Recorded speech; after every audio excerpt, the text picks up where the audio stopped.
Sí, bueno, me pidieron para presentar un caso pesadilla y obviamente todos tenemos casos pesadilla. Este es un paciente que tenía 25 años, o mejor dicho que tiene, y que él fue admitido en otro hospital en la servicio de emergencia por disnea y un episodio de síncope. Este paciente había sido operado, no teníamos una historia sin muchos antecedentes, una historia bien misteriosa, típico de una pesadilla.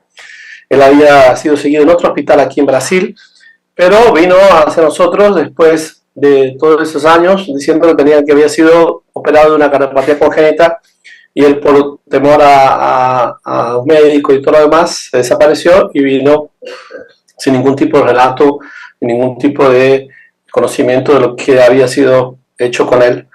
Y inicialmente en las tomografías y en los exámenes se vieron, en el ecográfico se vio aparentemente que él tenía un conducto ventrículo derecho, arteria pulmonar, probablemente una cirugía de tipo Fallot o algo parecido. El ecocardiograma mostraba una severa insuficiencia tricúspide con una presión estimada del ventrículo derecho de 108 y tenía una disfunción ventricular severa, y en la tomografía mostraba una dilatación aneurismática de un parche del tracto de salida con un trombo bastante grande y en el tracto de salida del ventrículo derecho, con calcificación difusa de todo ese homoinjerto. Así que nosotros decidimos discutirlo porque tenía realmente un estado bastante grave, se compensó lo que más se podía clínicamente. Y bueno, ¿qué hacemos con este paciente? Y decidimos en una discusión de Heart Team intentar aliviar ese tracto de salida y, si fuera posible, colocar una válvula transcatéter en esa región. Pero claro, fíjense ustedes la tomografía, pues pueden ver ahí, es acá todo esto un trombo organizado dentro del tracto de salida, todo el parche del probable ampliación del tracto de salida calcificado, mucha calcificación, muchísima calcificación, con una invasión un poco de trombos organizados hacia el injerto o hacia el conducto, ¿no? Así que bueno, ya realmente era un caso muy, muy desafiante, con una dilatación severa de la aurícula derecha, dilatación severa del ventrículo, o sea, un caso bastante que ya hacía predisponer que probablemente íbamos a tener una pesadilla. Este es cuando lo tenemos el cateterismo, es el sistema de Heart Navigator de Philip. Entonces vemos que la región con menor estenosis era bien distal para nuestro, digamos, pesadilla, porque es una estenosis bien distal. Todo lo que está ahí en azul es calcio, todo eso azul es calcio. Lo que se ve ahí en morado es el trombo, bueno, es el tracto de salida, no el conducto.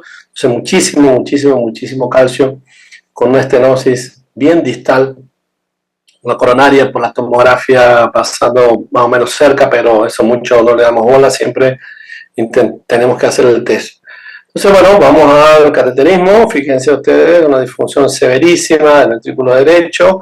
La presión del ventrículo derecho ya era una presión bastante alta, casi sistémica. Ustedes pueden ver acá la geografía ya mostrando, ya sabíamos que había que hacer esta proyección por el Heart Navigator y veíamos que tenía una estenosis bien distal con toda la calcificación de ese tracto de salida.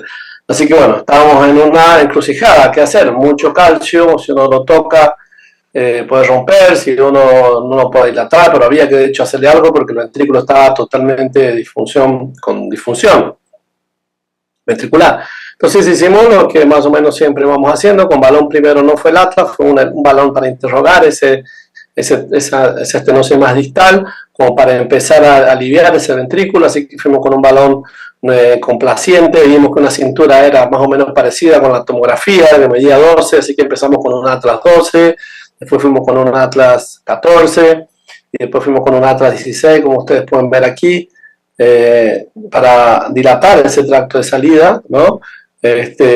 Y una mejoría bastante interesante, pero todavía seguía con gradiente y bueno, había que mejorarlo un poquito más. Así que bueno, fuimos, como ustedes pueden ver ahí, con un balón 18, Atlas, con las coronarias, haciéndole el test de coronaria, como hasta ahora bastante bien, bastante tranquilo. Y dijimos, bueno, ya llegamos hasta 18, es un lindo sin compresión, es un lindo momento para poner una válvula, para ponerle un pre-stent, por lo menos un stent ahí de 18, y ver qué pasa. Pero ahí, obviamente, como ustedes pueden imaginar, este caso vino porque es una pesadilla. Así que bueno, después de la dilatación del balón 18, fíjense, la angiografía perfecta. Hasta ahora el paciente está bien, pero si ustedes pueden ver ahí, no sé si se nota algo, básicamente no se notaba nada, pero me preocupaba un poco, fíjense, que no se pintaba muy bien la arteria pulmonar derecha.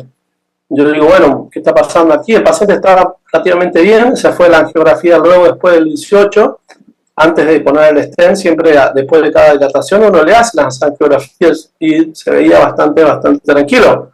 Pero digo, bueno, voy a pasar el catéter un poco más para adelante para ver esa arteria pulmonar derecha, para ver mejor, porque la radiografía no estaba tan buena. Fíjense ustedes acá, pasé el catéter para adelante, se quita la inyección. No sé si ustedes pueden ver el catéter que viene por el ventrículo derecho, pasó directamente para la aorta, se creó una ruptura en el conducto, con una comunicación, una ventana aortopulmonar hecha con nosotros.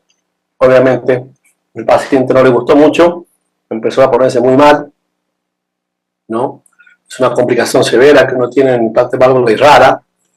Fíjense aquí, la presión del ventrículo derecho se mantenía un poco, la aorta cayó estrepitosamente, el paciente hizo una fibrilación ventricular, llegamos a hacer una aortografía. Fíjense ahí la comunicación, no sé si se puede ver bien, una comunicación entre la aorta y inyectando en la aorta se ve muy bien las arterias pulmonares, o sea, realmente un agujerazo dentro de eso, realmente pues el miedo te corre por adentro, llaman al equipo de ECMO, cirujanos, el paciente fibrila, el paciente empezamos a reanimar, sale la primera vez y bueno, dijimos, ¿qué hacemos? No llegaron los cirujanos y bueno, lo que hicimos fue, en este caso, pasar una guía 014 por la aorta rápido, para a través de la comunicación, ahí lanzamos esa guía y pasamos un catéter de Swan-Ganz, ¿no? Viniendo a través de la aorta y cerramos la comunicación con el Swan-Ganz para estabilizar el paciente. En ese momento el paciente se estabiliza después de haber tenido 2 ciclos de parada cardíaca y con el balón enclavado ahí en la comunicación intraauricular. Bueno, llegó el equipo de ECMO y llegó todo el mundo y dijimos, bueno, ¿qué hacemos? ¿Cirugía? ¿No hacemos? Bueno, una mini discusión ahí rápida porque el paciente realmente no tenía mucho que hacer. Así que con el balón ocluido ahí dijimos, bueno, yo lo que puedo hacer es intentar ocluirle esa comunicación que yo creé entre la pulmonar y la aorta. Así que bueno, ahí fuimos. Y ustedes vean ese baloncito ahí, es de un balón Swan-Ganz que medía más o menos 12 milímetros. Así que fuimos con un sistema, hicimos el loop que ya estaba hecho. Así que avanzamos una vaina 9 French a través del tronco pulmonar, a través del agujerito, de la comunicación, mejor dicho, desde el tronco pulmonar hacia la aorta, como ustedes pueden ver aquí. Y posteriormente abrimos esa prótesis, que es una prótesis CIB muscular, una prótesis CIB muscular de cera, fíjense, no era cera flex, era una cera común, fíjense ahí, ya bastante bien apoyado dentro de la aorta, ¿no? Posteriormente hicimos el implante del dispositivo como de forma habitual, ahí hacia la ventana aortopulmonar, como se puede ver bien ahí.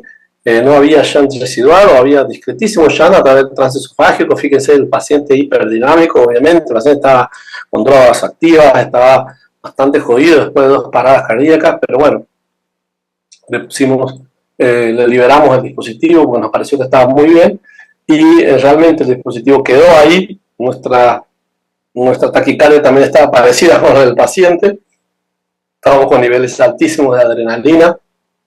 Bueno, pudimos liberar, el dispositivo quedó estable y quedó bien posicionado ahí en ese lugar. El paciente lo pudimos sacar del laboratorio de hemodinamia, llevar a la terapia intensiva y el paciente evolucionó bastante bien. Esta es una tomografía hecha días después para chequear si estaba todo ok, cómo estaba su tracto de salida, cómo estaban sus trombos que tenían ahí, a pesar de que ya habíamos visto que no había habido ningún deslocamiento del trombo. Fíjense aquí el dispositivo del CIB puesto en la ventana aortopulmonar adquirida, estaba bastante libre, el ramo por acá tenía buen flujo por los dos ramos de la arteria pulmonar. Obviamente se ve la disfunción ventricular todavía, pero bueno, el paciente lo pudimos dar alta, él evolucionó bastante bien, todavía con disfunción ventricular. 7 días después del procedimiento el paciente se fue a su casa y ahora es un procedimiento que fue hecho ahora en agosto, así que estamos acompañándolo. Probablemente ese paciente entre en lista de espera de trasplante cardíaco. Así que bueno, muchas gracias.